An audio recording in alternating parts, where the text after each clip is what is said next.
Welcome to Kindred Spirits. I'm your host, Christy Brower, and you're listening live on Friday on 12radio.com. This is my second Friday here on 12 Radio, and I'm excited to be here with you. It's weird how it changes the energy. It's the same show, I'm the same person, but the energy of the show feels different on Fridays. So I just want to welcome you. I'm happy to be here with you. I appreciate you finding me here on Fridays. I will be live in the chat room. So I'm live on my chat post. I'm also live on Facebook Live if you would like to watch the video. So you can do that by going to 12radio.com, clicking on chat, and that will take you into our Facebook group. You will find my banner pinned to the top of the page. That's my chat room where you can ask questions, comment on our topic, post requests for readings and healings, that kind of thing. And you will also find me live on Facebook Live. So I video the show, and I actually video the show in two ways because I guess I am the ultimate in multitasking. I have I have a live show going. I have a Facebook Live video going in the chat room. I'm also live on YouTube on my YouTube channel, which is Christy Brower on YouTube. So I know some of you are not all that down with Facebook these days. So I stream live in two places to make that easier. So you can find me on YouTube or find me in the chat room, or if you don't want to watch it all and just listen, that's okay too. So I just want to say thank you all for being here and for listening today. I really appreciate it. I have a topic that is really important to me that I want to share with you today. We're going to do a meditation, and then I'm going to be doing some readings after that in the show. So in the second half of the show. So feel free to post your questions or your requests in the chat room, and I will get to those. You can also post them on either of the videos. I can see them on both videos now, so that's kind of a cool thing. Technology is crazy these days, don't you think? I think it is. Anyway, I've been thinking a lot lately about a lot of things. We're going through such a crazy time on this planet, and I guess we can say that about every time on this planet, can't we? This particular time, though, especially, is just hitting me right in the heart.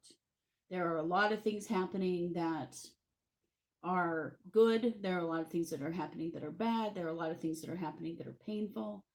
I struggle a lot with what do I do? How do I help situations that aren't going so well? How do I make things better? And one of the things that I know that I have to do in order to make things better is I have to do my own work. I have to take care of me first. I have to take care of my issues, myself, my own journey before I can be any good to anybody else. I know that to be true. I know that to be true for all of us. And so it's really important that we look at that. Whenever there's a problem in the world, I have to turn in on myself and ask, is this a problem inside of me?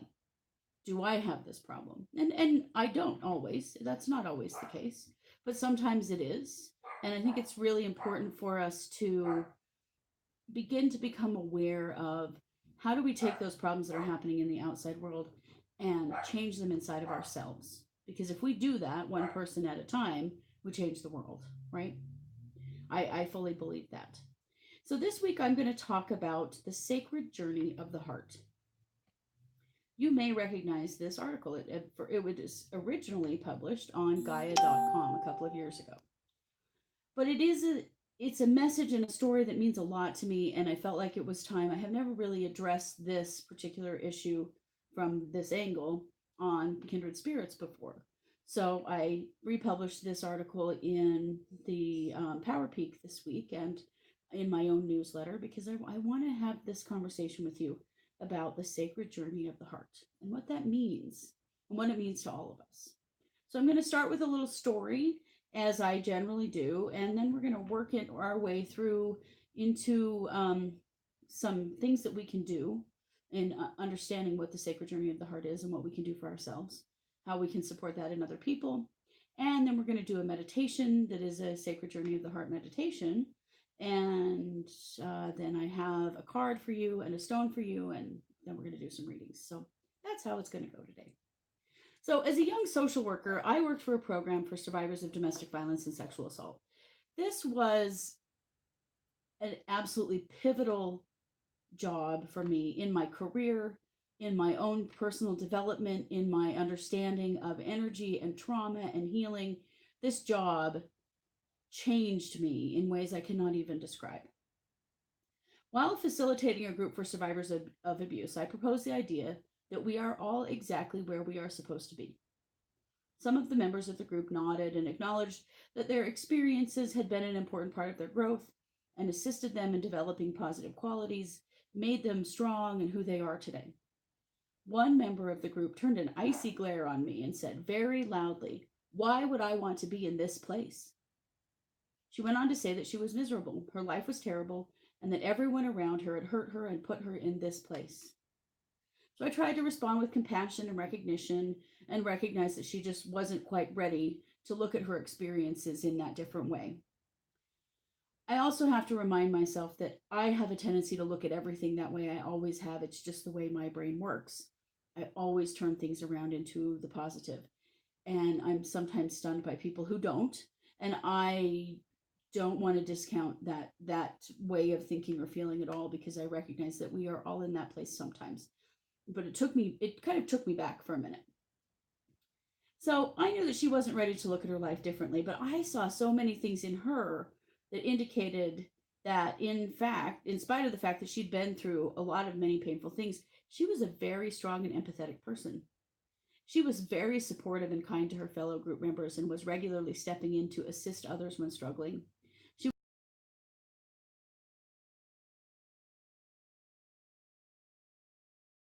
She still saw herself as a victim, but I could see herself as a survivor and a hero who took her experiences and used them to become strong and capable. She was living through her experiences and not letting them limit her, but she couldn't see herself that way. I really wish that she could have seen herself the way that I saw her. Many times in my career as a social worker, I saw my clients in their own victimhood, blinded by fear and anger and blame, and unable to see themselves as they truly were. Strong, loving people who had been honed by their life experiences, refined by the fires of hurt and pain, ultimately becoming some of the most loving, understanding, and open people I have ever known. So I always attempted to reflect that back to them. But I knew that when they looked in the mirror, they saw themselves as weak and broken. And it's all about perspective, isn't it? And perception. The way that we look at things changes that. And often, if we are in a place of victimhood, we cannot see how strong we have become. We cannot see the powerful force that we've become in our own lives and in the lives of people around us. And this is what I saw on a regular basis while working in domestic violence and sexual assault, particularly, but in any kind of trauma.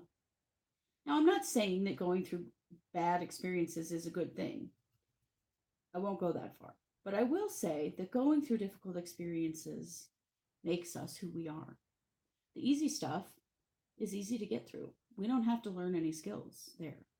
But in the face of pain and in the face of difficulty, that's how we really learn who we are. And if you've never had the opportunity to go through something like that, you might not really know who you are. If you've never had your feet to the fire, you don't know. Now, I speak from experience. You all know, if you know me well, you know that I've been through a significant amount of death and loss and illness in my family in the last 10 years. Both of my parents, all of my grandparents, many other family members, and my own health journey that has lasted for the last 3 years and will last for the rest of my life. So I'm not speaking flippantly. I know what it is like to go through that kind of trauma and go through that kind of pain. I have been there. I have been through those fires. I know that that has refined me for who I am. It has made me me. Would it be great if my parents were still with me? Yeah, it would. I would give anything, frankly, for them to be back. But did their passing give me something? Yes, it did. There was a huge benefit to me. Even in their loss, I gained. I gained strength. I gained understanding. I gained perspective. I gained a stronger relationship with them. I gained the ability to prioritize what truly matters in my life and what doesn't. Have let many things fall away that don't matter and kept only the things that really do. Because watching someone become ill and die, you watch them go through the process of weeding out what doesn't matter and only keeping what does. That's what happens when we get ill and die, or when we go through any kind of traumatic experience. We weed out the things that don't matter. We can only keep the things that do. And I've been through that experience. And I've watched many other people go through it as well. And it's always my hope that I can help someone see themselves for who they really are, not for the pain and difficulty and trauma that they've been through, but for what those experiences have helped them to become. That's the place. That's the sacred journey of the heart, is understanding who we really are and what we've become. Not our experiences, not our situation, not our traumas, but who we are and who those experiences have made us. Many things led me to leave my career as a social worker. And one of them was that the system was working was the system that I was working in seemed to keep people sick. It encouraged victim thinking and discouraged using spirituality as a way to experience a brighter, lighter place in life. This held my clients down, but it also held me down, and I needed to be free from a broken system in order to move forward for myself. Within that system, I did my very best in the time that I was working as a social worker to assist people in finding their true selves. But I was limited in what I was allowed to do, in what I was allowed to teach, and what I was allowed to help my clients experience. Now, as a spiritual counselor and healer, I have the opportunity to help people see who they really are. In order to do that, I am always working at seeing who I really am. I have embarked on my own sacred journey of the heart. I have had my share of loss and grief and trauma. I have felt for a long time that the reason I have been through my challenges was twofold. The first was, of course, my own journey of growth and understanding, connecting to my heart and forgiving myself and anyone else who may have hurt me.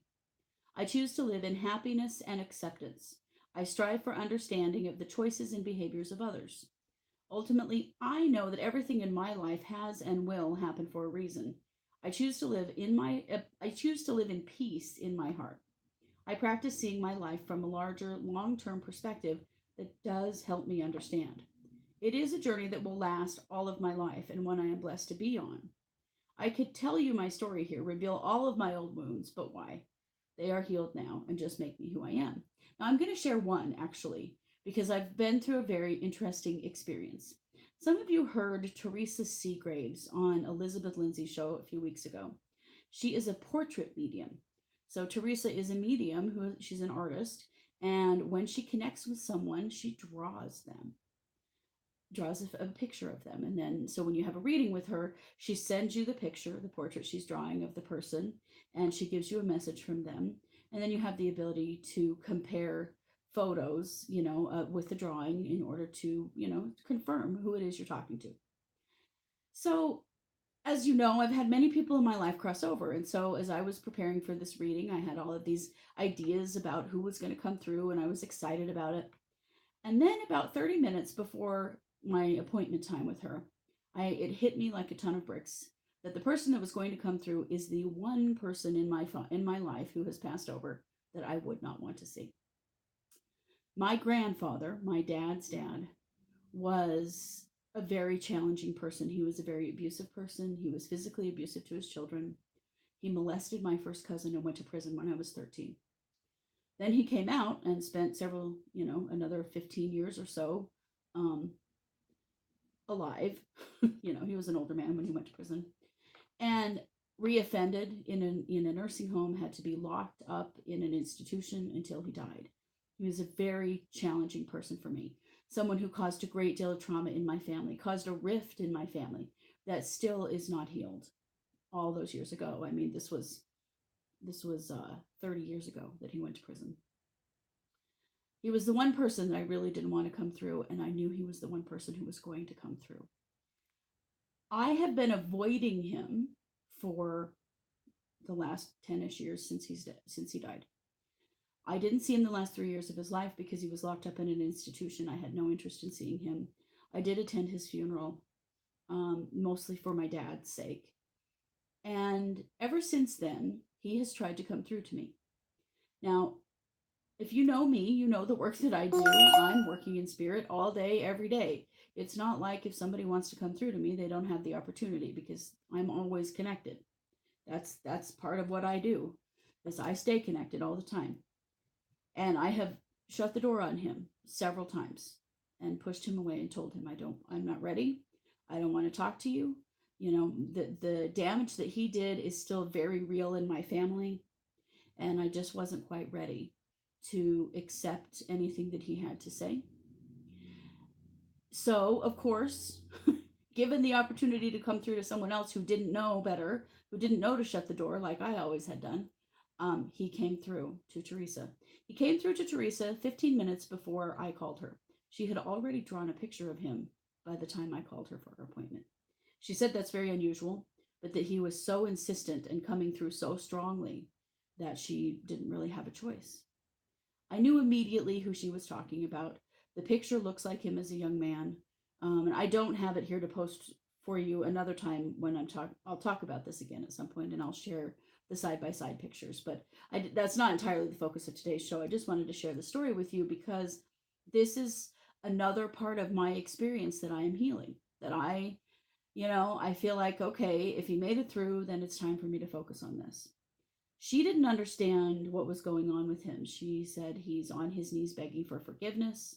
He's saying he's so sorry for what he's done to you, that he understands now why it was wrong. And of course, she had some ideas of what was going on, but didn't understand the length and breadth of his apology. Because he wasn't just apologizing to me for what he'd done to me, he was apologizing to me for what he'd done to our entire family.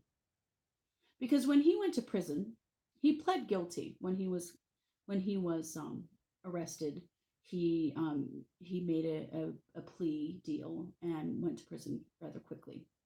He always said it was because he wanted to save our family a trial. I always believed it was because he wanted to save his own ass, because he admitted to many, many more things than he was actually charged with. But in order to, many of those things were so old and from so long ago that there wasn't really anything that the police could do about them at this point, and they wanted to get him convicted on something. So he was convicted, and he was sentenced to 3 to 5 years in prison, and he served 6 months because he was an old man. He was in his mid 60s. He had emphysema and diabetes, and he was in poor health. It was deemed to be cruel and unusual to keep him in prison. I found that really interesting because there was never any thought to whether or not it was cruel and unusual to my family to send him home. But that's what they did. 6 months, they sent him home. Well, what do you do? My grandma had decided to stay with him. I don't believe for 1 second, not because she loved him or wanted to be with him, but because she felt responsible for him and because she was sure she was going to make sure that he never heard anything again. She was the warden. That's what he called her after he returned home. She ran every second of his life. She was terrified that he would hurt somebody else. And so she was the warden and she controlled everything that he did. And she treated him with some pretty significant hatred and disdain for the last 15 years of his life, or more. It was more 20 probably. I'm not exactly sure now on dates, but through that time, my family, my dad and my immediate family, we stayed involved with my grandma, and so ultimately my grandpa as well. We were more involved than anyone else in our family. There were other people that came and went, and later on in life helped more, but at first, my dad didn't want to leave my grandma alone with that burden. And so, although my sisters and I were never allowed to be alone with him again, we were still involved because we wanted to help my grandma and she felt responsible for him.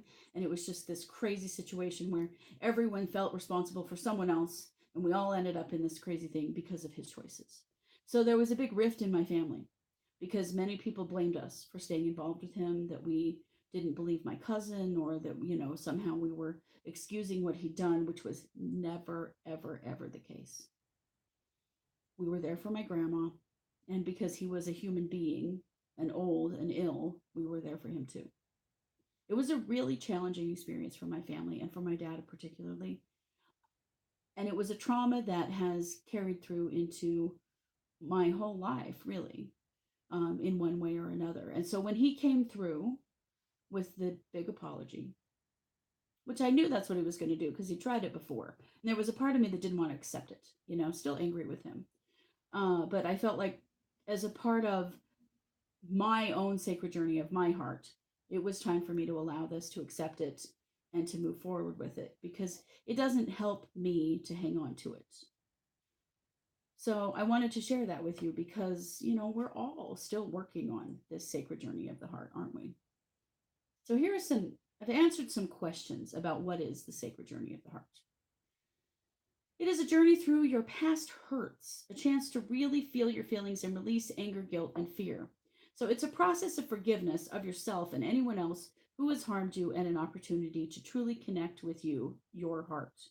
So it is not an opportunity to minimize anything that anyone has done. It is simply an opportunity to release yourself from it. You don't have to carry the burden of anger and pain and hurt anymore, just like I haven't with my grandfather. It's time for me to let that go. It doesn't matter. And what he did was bad, and what he did to my family was terrible. But is it okay for us to move forward in a better way? Yeah, I really think it is. And I'm ready. I feel like I'm ready for that as well. And in being ready for that myself, I know that I will help other people be ready for that as well. The sacred journey of the heart is a lifelong journey of learning to allow your emotions to happen in the moment, with the understanding that they are energy that need to be expressed. It's also an opportunity to look at your life from a different perspective, to release yourself from victimhood and recognize that challenges and pain make us grow, make us strong, make us who we want to be. People who hurt us have also been hurt. It is a cycle that never ends. We can stay stuck in pain or recognize that there is something going on here. When we hurt each other, we offer the chance for growth, understanding, and empathy. It's a cycle we all experience. And the people who hurt us were hurt by someone else, and we may hurt someone ourselves. And in that process, we grow. We experience something that helps us to empathize and understand other people. So, how do we embark on the sacred journey of the heart? Well, we have to first make a choice to feel our emotions as they occur. We need to practice forgiveness for ourselves and others, and reconnect to our own hearts as the guiding force in our lives. Acknowledge and nurture your connections to all other living beings. Look back on past painful experiences. How have they made you who you are today? Look for the silver linings, important lessons, growth, and strength you have gained. You have to start new every day, and be kind to yourself. You never use this as a journey as a reason to beat up on yourself. You're never done with it, so you never really start it and you never really end it. It is just a process that continues throughout your life. But today I just want to bring some attention to it, because we're all on it. We're all on the sacred journey of the heart. It just depends on where we're at with it. There are a lot of things that I remember about my grandfather that were good, that were positive. He was a very fun person. He was funny. He enjoyed spending time with family. He was really the grand master of the pinochle game that my family plays, and it's not traditional pinochle. It's a different version that was created by my family, and was something that we grew up doing. And that was having a card party with grandma and grandpa was a big deal when we were kids, and we continued it as adults. And I remember those experiences with him fondly, even though I don't always remember him fondly. Um, it's a process, isn't it? So, how do you know if you need to embark on a sacred journey of the heart? Well, are you human and have a pulse? Are you shut off from your emotions, or stuck in your head and disconnected from others? Are you unhappy? Are you in pain? Well, that's all of us, isn't it? That's all of us in one area of our lives or another, at one time or another. That's all of us. So, how do you know if you're already experiencing the sacred journey of the heart? Because most of us are. You are choosing to feel your emotions as they occur.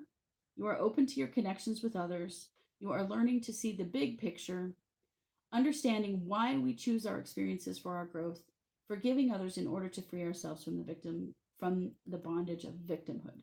Those are the ways that you know that you're already working on this process. That truly is the purpose of the sacred journey of the heart, is to release ourselves from victimhood in order to stand in our power, the power that we have created through our experiences, the power that we have developed through our experiences. Having experienced that with my grandfather has made me a better social worker. It has made me a better healer and a better counselor. I have experienced something like that in my own family, in my own life. And so when I meet someone who's been through something like that, I have a lot to offer. I'm not just sympathizing, but I'm empathizing because I've been there. I remember when I was 13 and he went to prison, it was in the paper, in the newspaper, because it was in the news of record. And, there was some information in the newspaper about it and it gave his name. Well, guess what? I have the same last name. And someone at school came up to me and asked me, and this is junior high, think about it. 13, what was I, probably in the eighth grade? Not a fun time for anyone, right? And a friend of mine from school came up to me and asked me if I was related to him. I was horrified to be connected to him and what he'd done. I was a big poet when I was a kid. And I remember I wrote a poem called I Hate My Name Because It's Your Name Too. And I don't have the poem anymore, but I remember the gist of it was basically I wish I could change my name. I don't want to be affiliated with this person anymore. That was a trauma for me, that kids at my school knew that my grandfather had done this terrible thing and was going to prison. That was a huge thing. Imagine you at 13, if that happened to one of your family members, how that would feel. So, working with individuals who have family members who've done time in prison, or even themselves have, I understand the stigma because I've experienced it myself. Those are parts of the sacred journey of the heart that really matter because they help me to help someone else. I have some empathy about those things, I have some understanding, something I can share. So, how does the sacred journey of the heart relate to the heart chakra? Because we talk about the heart a lot. The heart chakra is a powerful antenna. We use it to feel our connections to others and to our higher selves, giving us access to greater understanding of ourselves, our path in this life, and why we choose our experiences.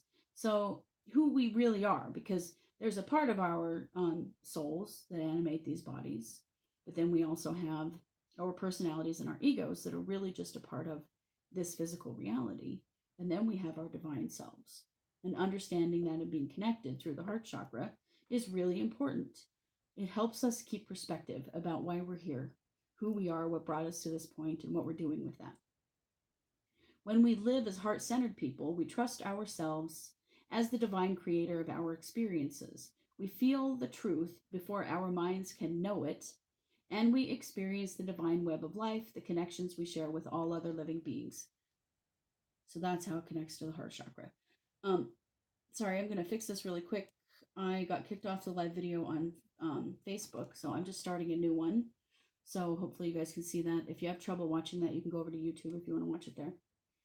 So I wrote a meditation called Sacred Journey of the Heart Meditation that I would like to share with you now, and then we will move on from this. But this is one way to get started on this journey, or to move to the next step of this journey if you feel like this is something you're always already working on. So let's do this Sacred Journey of the Heart meditation. Close your eyes and take a few deep breaths. Allow your body to settle and your mind to go quiet. Follow me on a journey to find the divine spark in you. Come with me as we walk down a wooded path.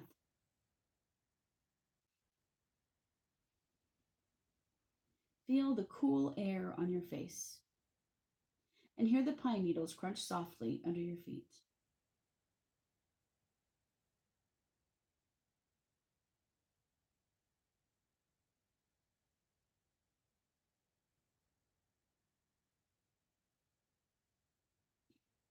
Ahead, you see a clearing.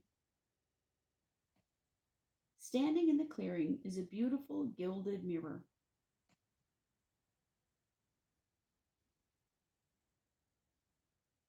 Approach the mirror, stand in front of it, and take in the picture before you. There you stand, the divine you. See the flame of your heart light flicker in the breeze, and see the beautiful colors of your aura as they move and swirl around you.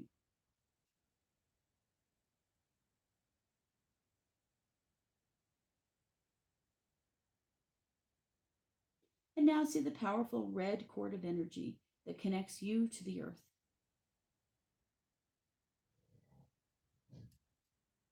And note the silver thread that connects you from your crown chakra to the divine.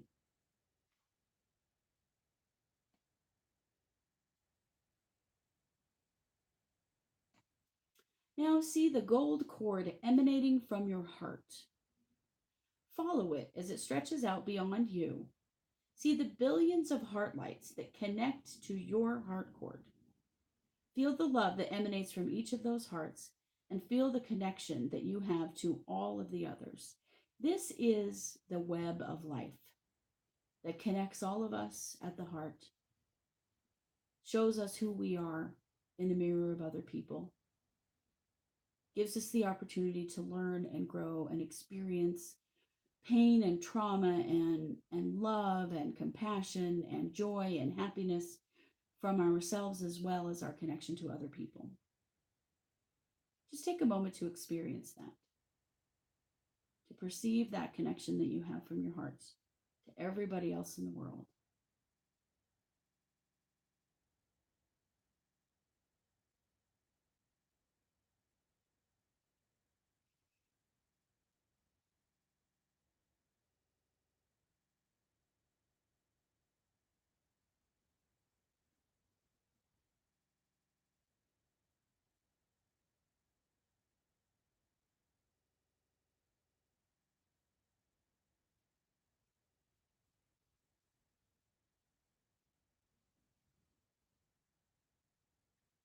And now take a moment to come back to the mirror and take in the real you, the one that is divine and infinite, and the one that will live on beyond this lifetime.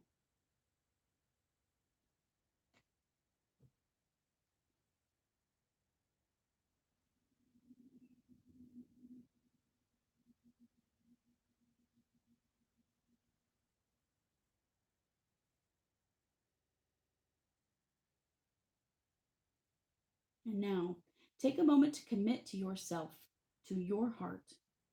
Choose to feel your emotions as they happen. Choose to remember who you really are. Choose to forgive all past hurts and choose to embark on your own sacred journey of the heart.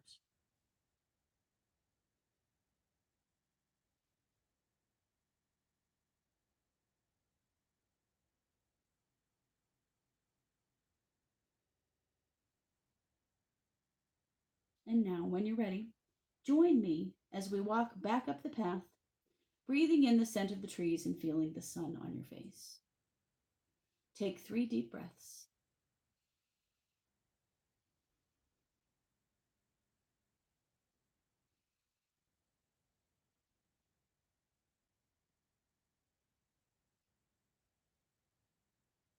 And open your eyes. All right. Now, that is the way to commit to taking the sacred journey of the heart. It really is about allowing yourself to feel your emotions and to forgive things as they happen, not letting things build up, not letting us get to that place of victimhood. Don't get to that place. Don't allow that to happen inside of you. And if it has, no judgment, it's happened to all of us. Commit to do something different about it. Commit to you. Commit to recognizing that seeing yourself as a strong, empathetic, capable, worthwhile person is a much happier way to see yourself than to live in a space of blame and victimhood. We can't control what other people did. I can't control what my grandfather did. I was a little kid, and even if I wasn't, I couldn't control it. The adults in his life didn't stop him either. Not that they knew, but they couldn't have known. We can't always know what's going on with someone else. But what we can do is be in charge of ourselves. And carrying this grudge against my grandfather is done for me. I'm done. That experience, that reading ended that for me. It's allowed me to move forward from it, not carrying it with me anymore. It's not worth it. It doesn't serve me in a positive way. It doesn't help me serve this world in a positive way. And I think that it's time to let it go for him. When I look at it, one of the things that I do when I'm trying to shift my perspective with a situation like this is I ask myself, Where did this come from for him? Because not excusing his behavior, but knowing that it was created in some way. Well, I know where it came from. His father was also a sex offender. His father molested my aunt and several other people in a generation prior to me, before I was around and knew anything about it. And so he grew up in a situation where he had been hurt as well. We don't always make the choice to hurt other people when we've been hurt, but sometimes that happens. I recognized that as a child he was hurt and that he never had any help. He grew up in a generation and in a place where no one really sought help for those kinds of things. No one told, no one called the police, no one recognized the need for counseling or other treatment. That didn't happen. It's still just barely happening now where I live, to be perfectly honest. And so I know that this pain for him festered into something very ugly that then he transmitted out into the rest of the world. He inside of himself had a choice, we always do, but he certainly didn't have any help in moving forward and making a positive one. So I think that's an important part of it, is to look at where did it come from in order to understand how to keep it from moving forward. You know, this was a pattern in my family for many generations. I think it's been broken in this generation. I'm not aware of it happening with anyone. And, you know, of course, I couldn't necessarily know, but it is my sincere hope that it doesn't, that we've learned from this, that we're moving forward and not allowing these things to happen anymore. That is what we have to do, isn't it? It's the only thing that we can do. That's how I move out a victim. That's one of the ways. And that's what I encourage you to do as well. So, you know, obviously a lot of the things that I talk about here on the show are about the sacred journey of the heart. They are, in one way or another, but I wanted to talk about it specifically today and share that with you. I did draw a card and choose a stone for this as well. I drew from my deck Kindred Spirits Energy Oracle. This is the heart chakra card. I'm just going to show it in the video, although I know my lights are making it hard to see. And I'm going to post it in the chat room. Let's see. I want to get this to the chat. If you asked me a question on the video in Facebook before the video crashed, I lost those questions. So if you wouldn't mind posting your question again, either in the Facebook video or just in my chat room so that I can find them. I know there were a couple of questions in there and I want to be sure to see those. So just post again for me. I'm going to share with you my heart chakra card. I will say that there's a new version of my deck about to come out. This is, you know, that I released Kindred Spirits Energy Oracle in January. This is the small version. So there's small playing card sized cards. And then you have to buy a guidebook that goes with. So I'm releasing a new version of the cards that are larger, that have the card descriptions actually as a part of the card. So you don't need a book. I know some people really like the small cards and find them easier to work with.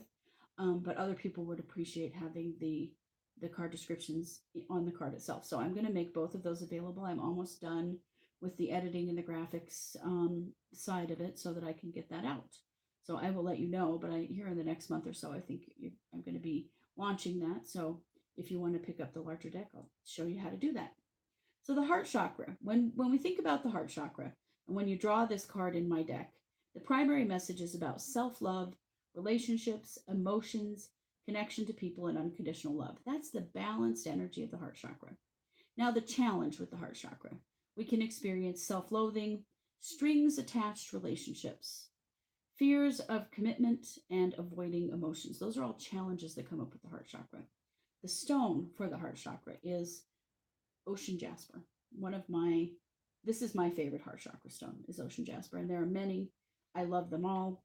I'm not going to say that one is better than the other, and I know that you regularly hear me say, this is my favorite stone, I love it. That's because I have so many that I do. Ocean jasper comes in many colors, and that's one reason why I love it for the heart, because the heart chakra, although we see it traditionally as pink and green, really can be any color, because love really is a rainbow of colors. And so I love that about ocean jasper, that it mixes in a lot of different colors, a lot of different energies in the heart, because we need that. The ocean jasper is one of my favorite stones to have as a worry stone. And I talk about worry stones a lot, having just, and like this one that I'm showing in the video, and I'll post a postcard about it here in a minute. But this one is a worry stone. It's a flat oval shaped stone that I can carry in my pocket.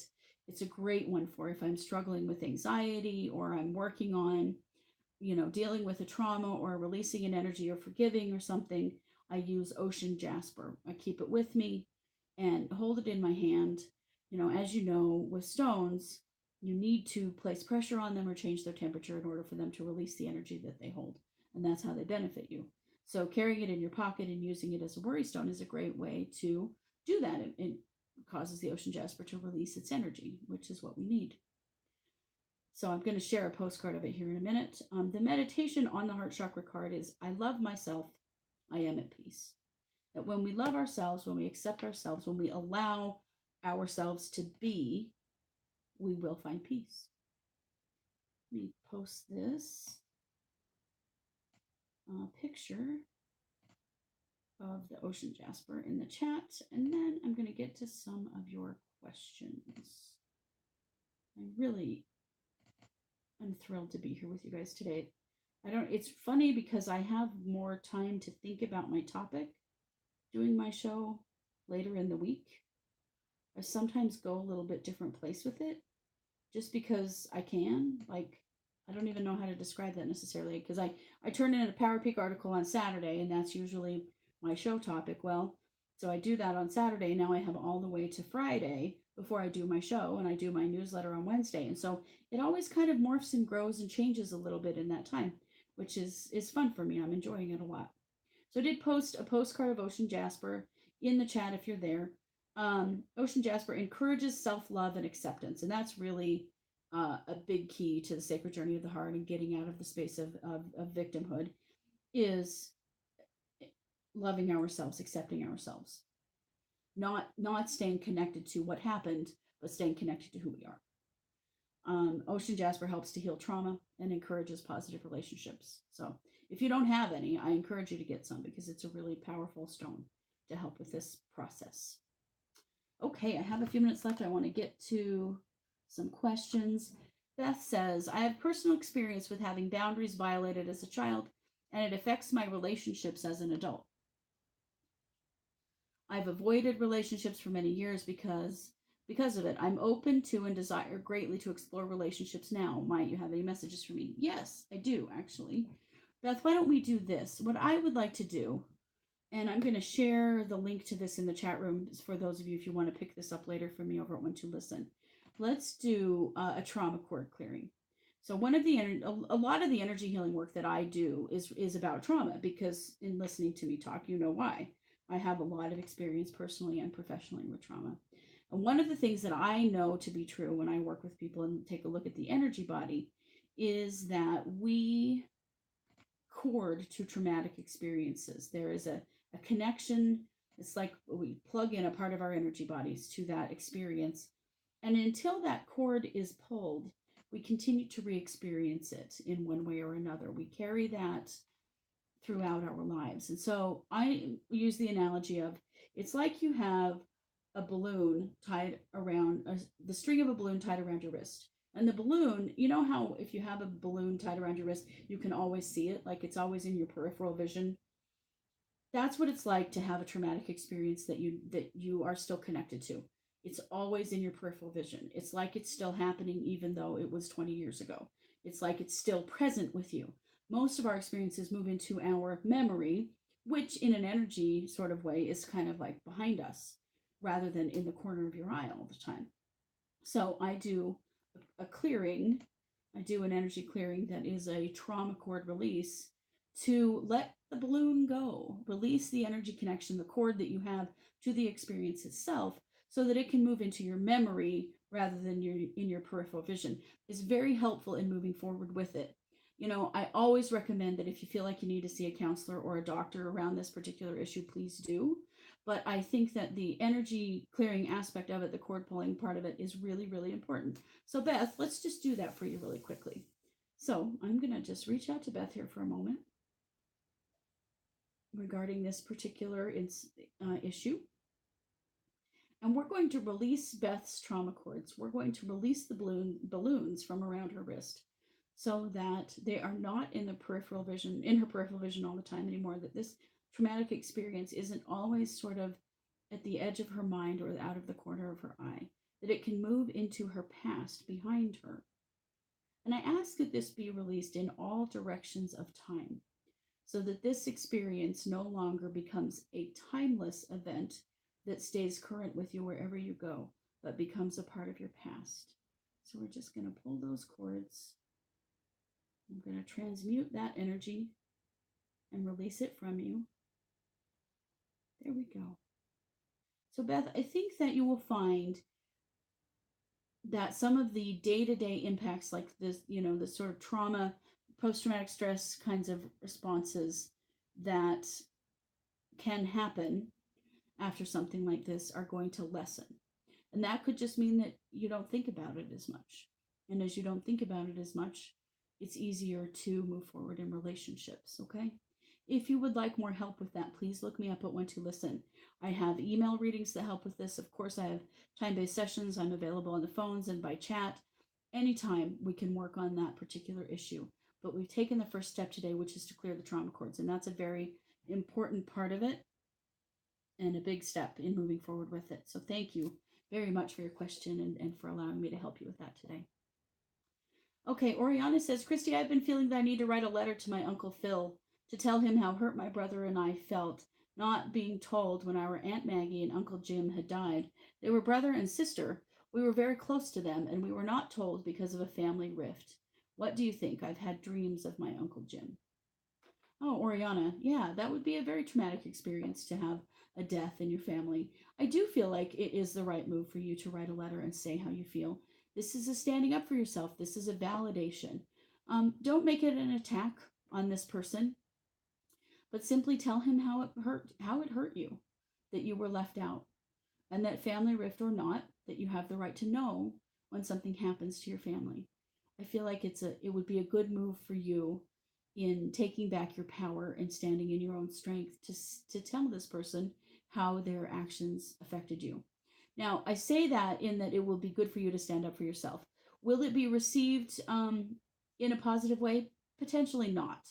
But when we make these statements to stand up for ourselves, it is never to get something out of it. It is never to get the reaction that we want from another person, because we frequently do not get that. This is much more about simply saying how you feel, standing up for yourself, validating your emotions. That's what you do for you. What the other person does with the information, that's up to them. But I would recommend that. I feel like it is the right thing to do. Okay, so I'm going to share this. It's called Attachment Clearing, Release the Past. And it is an email reading that I do over at When to Listen. And so if you still feel attached to a past experience, a traumatic experience, or a relationship, or anything like that, that you feel like you're still carrying, this is a great way to do it. All you have to do is just tell me a little bit about the situation, and I will do the energy work. I will take a look at it and look at what are the cords and attachments that you have to that experience, and I will release them for you. And then I'll send you an email about what I saw, and what work I did, and maybe what you can do to help yourself move forward.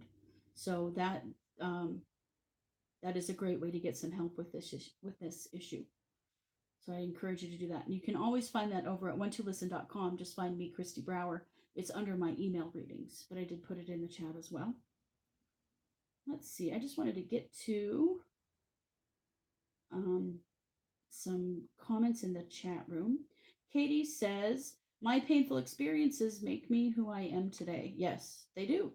This is the reality of it. And I think the thing that we have to accept and for it to be okay. Sometimes people struggle with this concept that it feels disrespectful if we have a benefit from a bad experience or a benefit from when someone passes. I think my parents would be thrilled to know that I feel like I'm a stronger person going through what I went through with their deaths. I think that it would be a positive for them, that they see, that they can see that it wasn't all just pain and grief for me, but that I grew through it. That's a good thing. Let's see. Wanted to just see what else we have here.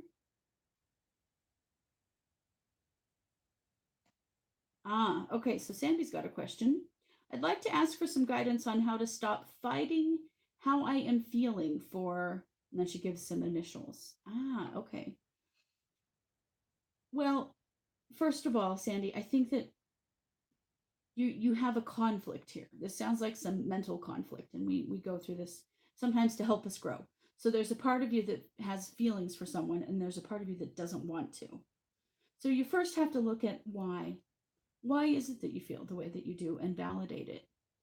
And is it okay to have feelings for someone and also know that it's not the right thing? Yeah, that means you're human.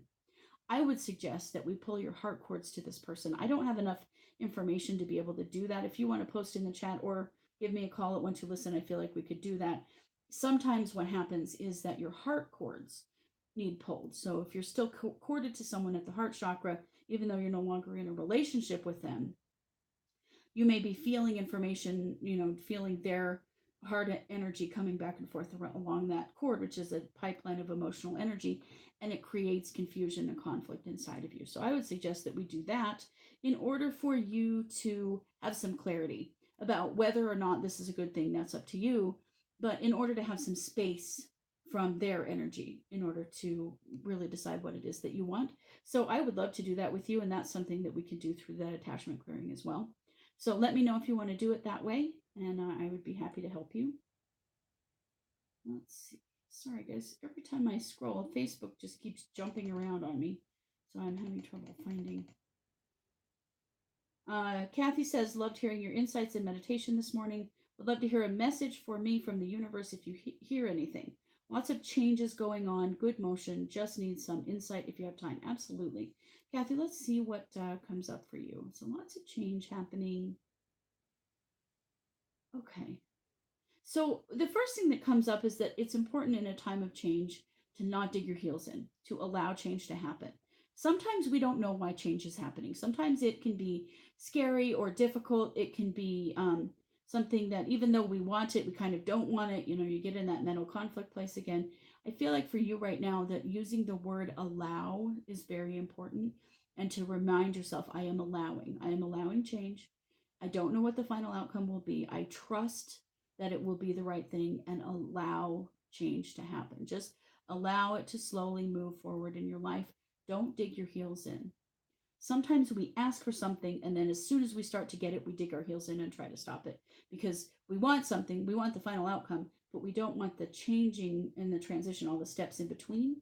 And that can really hang us up. So I feel like for you, it's important that you dig your heels in, and to know that and to not do it. Stop yourself if you're resisting. Remember that word, allow. Okay. Just wanted to get to a couple more questions here. I know I'm not going to get to all today. I will be signing in to One to Listen right after the show. My email reading attachment clearing is available. So if this is a topic that hit you and that you want some more work, this is how you can do that. Let's see. Oh, Jane says, interesting how similar all our life experiences are. I'd love to hear the poem. I know, I need to see if I can go find the poem. Horrifying seeing my last name on the front page coming from a town of 2,000 at the time. I was lucky not to live there at the time. Yeah, as a 13-year-old kid, that was a really stunning experience. And my grandfather did not live in the same town that I lived in, but it was one nearby.